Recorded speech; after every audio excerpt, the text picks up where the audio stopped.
You said older women can still pull, but do they pull better than younger women?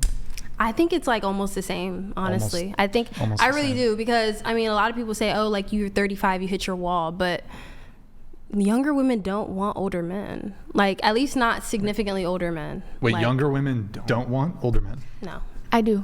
Really? I think when we say we want older men, we're thinking like women. 3 to 5 years older, but it's not like I'm 19 and I want a man who's 35. I think that's You're pretty younger much than me. essentially exactly what most women want, especially being a guy that has grown up being around younger women. I've been decently financially successful in my early 20s, which is cool, but at the same time, I have watched women overlook me simply because the fact that they are drawn to men that look like they have it put together, like men almost in their 30s. It's very, very interesting. I mean, I think generally speaking, most women are dating men like around their age. Right. But there's a greater proportion of young women who are going to date, like there's going to be age gap like 5, 10, 15 years. But I would agree, generally speaking, most women are dating men their own age. But there's like, I don't know if it's 5%, 10%, but you don't really see the reverse. I think a lot of girls have that phase where they're like, oh, I want a man who's like that old, but then you actually do it and it's like, this guy is literally my dad. Wait, would you date Brad Pitt? No. How about, do you have a type? What's your type? I'll find an old guy that you'll find. I mean, I don't have a racial type, if that's Jackie what you're Chan? asking. Sorry, I'm just trying to go through all that. Who do you want? I feel like maybe I would like sleep with these men, but I wouldn't like date them. No, they would be like my father. Wait, but they would be my father's age. Weren't you the one who said? If you dated someone your own age, that's like dating your brother. No, but I can at least relate to that person. Oh, you don't have anything for that? I can at least relate to that person. Weren't you the person that had originally said that women should date a man more for the financial side of things? So wouldn't that encourage younger women to date older men? Isn't that exactly what you're doing? Who are more likely to have their finances. Yeah, who are more likely to be successful. I mean, it's different when you're younger. Like, I think if you encourage that, if you encourage women, go out and like date men more based off of their financial situation, you're going to have a lot of really young ladies dating really old men.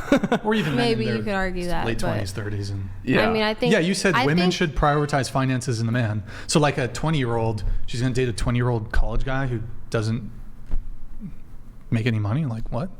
In your worldview, if he's willing to give her money, like take her on dates and stuff. 20-year-old college guys don't have money like that. Typically, they can have a job.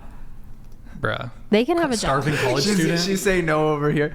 Even if they have a job, they're probably I don't think women. I do think women should date older, just not like significantly older. Like I think women generally prefer like 3 to 5 years. Do you think? So just two very brief questions. Can you respond first to your first argument, which was that would be like dating my father? How come it's not like dating your brother to date someone 3 years older than you? Because you don't have to deal with the mansplaining and like just dealing with someone who you don't understand. Your brother doesn't mansplain?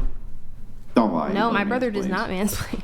Okay, well, most people's brothers. I mansplain to my sisters. So the thing is like, why? I don't understand how it is that even mansplaining would have a difference young in guys age. don't Like, you think that because you're 20 and he's 25, that the mansplaining goes away?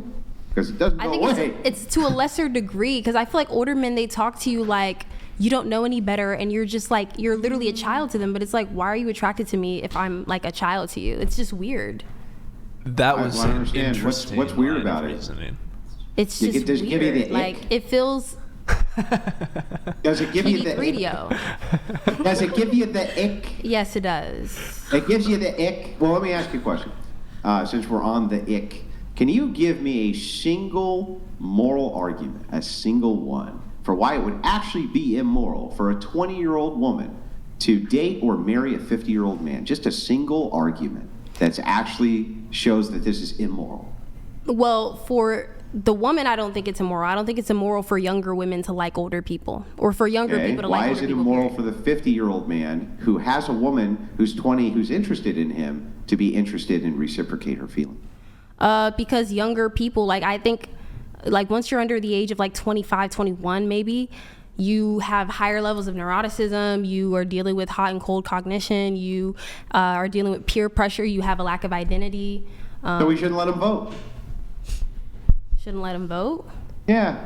I think that we can have like, I don't necessarily, I think that certain privileges can be afforded to, I think that certain levels of privileges can be afforded to different I don't understand like if they're neurotic like and stupid and can't make these decisions, but somehow you're going to charge them with the fate of the nation? What? Can you explain that rationale to me? I wouldn't be completely against it. So you want to raise the voting age to 26. Okay, so then once they get 26 25. and their Abdullah oblongata is fully developed or whatever, then it would be okay after the Abdullah oblongata reaches the fruition of Abdullah oblongata-ness for them to then date a man who's 50 at 26, right? Yeah, I don't, like, for example, right? I don't think that there would be any moral issue with like a man 50 dating a 30-year-old woman or like a 25-year-old woman. Okay. Do you help me out with one more thing? The prefrontal cortex. I agree with you. It's fully developed in women at about age 26. But something interesting happens, and I'd like your take on this. Do you know that after it's fully developed, it starts to decay? Mm-hmm. So since it starts to decay, by the time you're 50, it's in a rapid state of decay, in fact, in most people. Mm-hmm. So isn't it the case then, if that's the truth, that a 50-year-old is actually probably more equally yoked with a 20-year-old because their prefrontal cortex is in a state of decay, just like the 20-year-old? No. It's just not the same. Why? Because that 50-year-old actually has knowledge and life experience, whereas that 20-year-old so it doesn't come down to the prefrontal cortex. It comes down to knowledge. I never said it came down to the prefrontal cortex necessarily. Yes, you did. That was your primary argument. I said that you're dealing with higher levels of neuroticism, a lack of self-identity. You're dealing with the same things cognition. You would find in a 50-year-old due to the prefrontal cortex. I would have to see some research on that. I wouldn't be sure. Well, I mean, it decays after 26. You can look it up right now.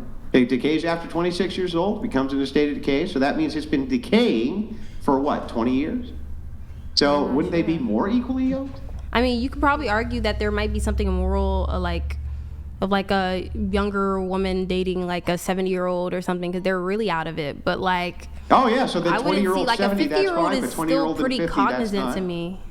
So wait, so a 20-year-old and a 70-year-old, that would be fine. But a 20-year-old and a 50-year-old, not fine. No, that would not be fine. Why wouldn't it be fine? I think that the 20-year-old would probably, at that point, I think it would be sick on both sides at that point. Like. So then what your argument here reduces to then?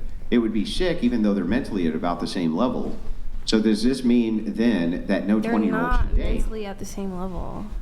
Why aren't they? If a 70-year-old is in a state of mental decay, the 70-year-old probably just doesn't remember things and forgets things, and like a 20-year-old is again dealing with higher levels. So the 20-year-old would be taking advantage of the 70-year-old? Probably for its money or something. Oh, okay. So actually, your argument here then reduces to this: Andrew, nobody under the age of 26 should be dating because they're high in neuroticism. They make bad decisions. They make bad choices. So why should they ever date anybody until they're 26? They can't even make informed decisions. Why not raise the age of consent then to 26? Can you tell me why we shouldn't do that? Because, I mean, I think people who are 26 can just date each other. Yeah, I know, but why shouldn't we raise the age to 26 if people can't make good decisions before the age of 26? I don't think we should, because I think to a degree you are like an adult by the age of 18. Well, like, you're an adult, but you can't choose who you date. You can choose to vote. You can choose to join the military. You can choose to do all of these. You can choose to smoke. You can choose to do all these things, but you can't choose who you date. Really? You can choose who you date. I just think that the older person So why would it be immoral then for a 20-year-old to date a 50-year-old? Can I make an argument here? Can you let her finish hers? Okay. Yeah, I mean, just think about it. So first of all, like, if you're a mother, you're competing in the same dating market as your daughter. You could potentially be talking to the same man. Why is that immoral? It's disgusting. Like, why is it immoral? If I use the argument that we should have no because I found it disgusting, would you accept that as an argument? No, it's just that I think that... So then don't use disgusting as an argument. Tell me why it's morally wrong.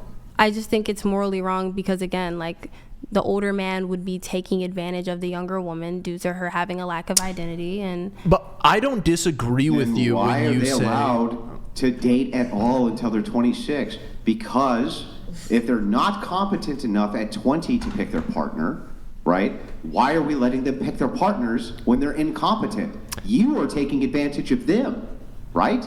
No, because by allowing them to make those bad decisions. Like the two 20-year-olds don't have any advantage over each other. I got a quick question here. Quick question for you. Mm-hmm. So your concern here is you said taking advantage of, mm-hmm. right? So like predatory abusive, right? These age gap relationships are predatory abusive. Predatory, sure. I mean, well, you said taking advantage of. What kind of abuse are you talking about? Well, you said taking advantage of, right? Yeah. Okay. So, but you would acknowledge that age gap relationships aren't always that way. Maybe not, no. Or do you think all age gap relationships, the older individual is taking advantage, as you put it, of the younger individual? Yeah, generally, like their naivety and... But could you imagine a singular age gap relationship where the older individual is not taking advantage of the younger individual? Maybe. So what would your objection be in that case? If there's no taking advantage of, and it's an otherwise healthy relationship, the older individual has good intentions, what would be your argument against an age gap relationship? It would still be an association with like the usual dynamic of that kind of relationship. But Can I butt in?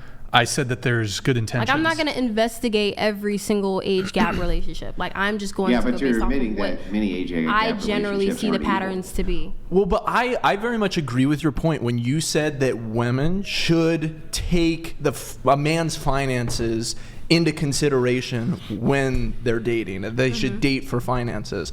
But at the same time, if you flip it back around, I also think that men should be able to date for attractiveness. I agree. So you would agree with that. But in the case of a 50-year-old and a 20-year-old, that's just him exercising that right and saying, hey, I'm 50 years old. I want to date a young, attractive 20-year-old, like pure woman. Does that make sense? He can go for 25s. Women in their mid-20s are still attractive. But what if he wants a 20-year-old? There's no problem with him wanting a 20-year-old. There's actually scientific evidence that 20 to 23 is peak attractiveness to men of all ages for women. So that's actually true. Like, that is a good point. I'm not trying to argue their point, because I have been in a relationship where I was underage. In Georgia, the age of consent is 16. I was 17. We're not talking about underage relationships. Right, but that's the age of consent. So that was a relationship that I felt like was not fair because of the age gap. And there is a dynamic within those relationships where there is kind of an authority, on the man over the woman. So it's really just, if you think that that's appropriate in a relationship, then you think that an age gap is appropriate in a relationship. If you don't think that's appropriate, then you don't think that is an appropriate relationship. Hold on, I'd like you to repeat what you said. So a 20-year-old is a what? Like, usually 20-year-olds have the phenotype of a child. Like,